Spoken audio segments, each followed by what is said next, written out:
Good morning guys. সকালের আকাশটা দেখো কত সুন্দর লাগছে দেখতে, তাই না? হ্যাঁ, ভীষণ সুন্দর লাগছে, একদম মন মুগ্ধ করে দেওয়ার মতো। তো যাই হোক, আরে welcome welcome back to my another blog guys. তোমরা সবাই কেমন আছো? আশা করছি ভীষণ ভালো আছো। আমিও ভীষণ ভালো আছি। গতকাল গিয়েছিলাম আমার মায়ের সাথে মায়ের পুজো দিতে। হ্যাঁ, মা জগৎগৌরী মায়ের পুজো দিতে, যেটা হয় নারকেল ডাঙায়। হ্যাঁ, অনেক ভিড় হয়, অনেক লোক হয়, অনেক মেলা বসে, 3-4 দিন ধরে মেলা বসে। যারা এসেছে তারা তো অবশ্যই জানো, যারা আসনি একবার হলেও মায়ের দর্শন করে যাও, ভীষণ ভালো লাগবে। আমরা টোটোই করে গেছিলাম, আমাদের বাড়ি থেকে নারকেলডাঙ্গায় একদমই কাছে, 10 থেকে 12 মিনিট লাগে টোটোই। যাই হোক, আমরা গেছিলাম সকাল 7টার সময়। সকাল 7টার সময় গিয়েও মনে হচ্ছে অনেক বেলা, কারণ সকাল 7টা মানেই কিন্তু রোদ উঠে যায়। যাই হোক, এখানে অনেক মেলা বসে আর প্রচণ্ড লম্বা লাইন। আমি কোনো দিনও যাইনি, প্রথমবার গেছি। বাড়ির কাছে হলে কি হবে, এত বড় মানে পুজো মেলা দেখতে গেছি, তবে পুজো দিতে যাইনি। মায়ের সাথে এই প্রথমবার আমি পুজো দিলাম। মা বলে না কি লম্বা লাইন পড়ে, তার জন্য মা আমাকে তাড়াতাড়ি নিয়ে যাচ্ছে। আর আমার একদমই ভিড় পছন্দ না, তার জন্য মা বললো তাড়াতাড়ি আয়, নাহলে কিন্তু প্রচণ্ড লম্বা লাইন পড়ে যাবে, সেখানে কিন্তু তুই থাকতে পারবি না। যাই হোক, এখানে মা বললো আমি লাইন দিচ্ছি, তুই ডালিটা কিনে নিয়ে আন, মানে প্রসাদের ডালিটা। মা লম্বা লাইনে দাঁড়িয়ে পড়লো, কিন্তু আমরা কিন্তু প্রথম, মানে এই প্রথম কেন বলছি, মানে ফার্স্ট গেট দিয়ে ঢুকছি। আরে ভুলভাল কী সব বকছি, মানে এটা হলো সামনের গেট, সরি। যাই হোক, আমি প্রসাদের ডালিটা কিনলাম। 20 টাকা থেকে শুরু, তোমরা যেরকম ইচ্ছে নিতে পারো। যাই হোক, আমি 30 টাকারটা নিয়েছিলাম। আর জুতো কিন্তু নিজের দায়িত্বে, এখানে জুতো চুরি হয়ে যায়, হারিয়ে যায়। যাই হোক, মা লাইনে দাঁড়িয়েছিল, আমি ঝটপট প্রসাদের ডালিটা কিনে মায়ের কাছে দিলাম। আর ভাবলাম যে মায়ের দর্শনটাও করে আসি। তবে ভিড় ছিল, ভাবলাম যে পাবো কি না। যেখানে দাঁড়িয়েছিল মা, সেখানে কিন্তু অতটা ভিড় লাইন ছিল না। আমি ভাবলাম, মা তো বললো অনেক লম্বা লাইন, পরে শুনেছি অনেক লম্বা লাইন, কোথায় কি ভিড় তো নেই। তারপর মানে যতটা বলেছিল মানে ততটা নেই। আমি ওখানে গেলাম, মায়ের দর্শনটাও পেয়ে গেলাম।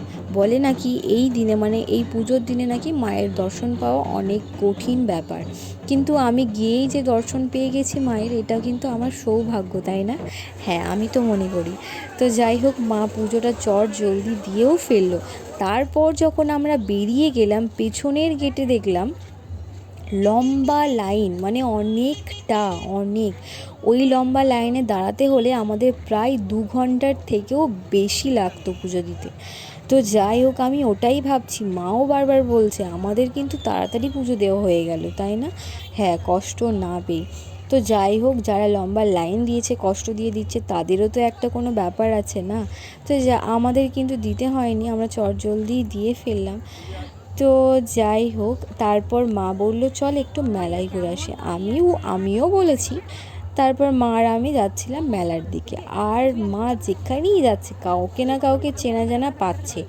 আর যাচ্ছি, আর ওখানে 10 মিনিট 15 মিনিট করে তো গল্প করেই যাচ্ছে, আর আমি তো হা করে দেখছি। আর যাদের আমি চিনি না তাদের দেখেও আমাকে স্মাইল করতে হচ্ছে। তো যাই হোক, কেমন একটা লাগে না যে অনেক দূর সম্পর্কে আত্মীয়, মানে মানে মানে মায়ের সাথে দেখা হয়েছে, মা বলছে এই যে সেই কাকিমাটা, সেই কাকুটা, সেই মামিটা, আমি তো চিনি না, তা বলছে হ্যাঁ হ্যাঁ ওইটা, আসছি। এইভাবেই জিনিসগুলো হয়, তাই না? তো যাই হোক, মেলায় গেলাম। আর এখানে না ভীষণ সুন্দরভাবে আমাদের ধামসা আর মাদল বাজিয়ে এরকমভাবে পুজো দিতে যাচ্ছিলো, ভীষণ সুন্দর লাগছে দেখতে। তোমরা দেখো।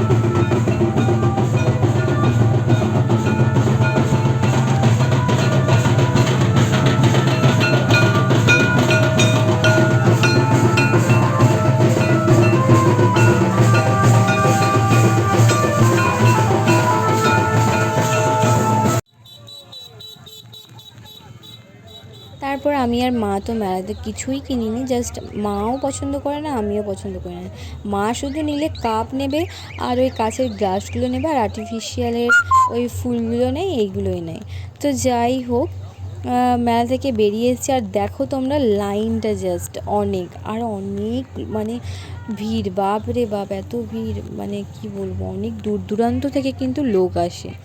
আগের দিন থেকে লোক আসে, মানে ভিড় ভিড় এড়াতে আগের দিন যাদের দূরে বাড়ি তাদের তো আগের দিন আসতেই হবে, তাই না? তো যাই হোক, মা এখানেও পেয়ে গেছে কয়েকজনকে, গল্প করছিল। আর দেখতে পাচ্ছিলাম যে ওরা ব্ল্যাক শাড়ি পরেছে, মানে ওরা মানে কারা চিনি না, তবে ব্ল্যাক শাড়ি পরেছে এত রোদে। তো যাই হোক, পরে এসছে, ভালো মনে করেছে, সবার চয়েস তো এক নয়।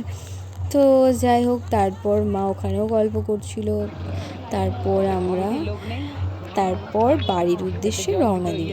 তারপরই চলে এসেছিলাম, প্রচণ্ড গরমও লাগছিল, তার জন্য বললাম চলো, যখন হয়েই গেছে বুঝো বাড়ি চলেই যায়। এই যে, আর হ্যাঁ হ্যাঁ হ্যাঁ, এটা হলো পুরনো মন্দিরেও আমরা গেছিলাম। তো যাই হোক, আমাদের মেলা দেখা, পুজো দেওয়া সমস্ত কিছুই কমপ্লিট হয়ে গেছে। যারা আসনি এখনও ঘুরে যাও মেলায়, এখনও 2-3 দিন থাকবে। আজকের মতো এই পর্যন্ত, সকলে ভালো থেকো, টাটা।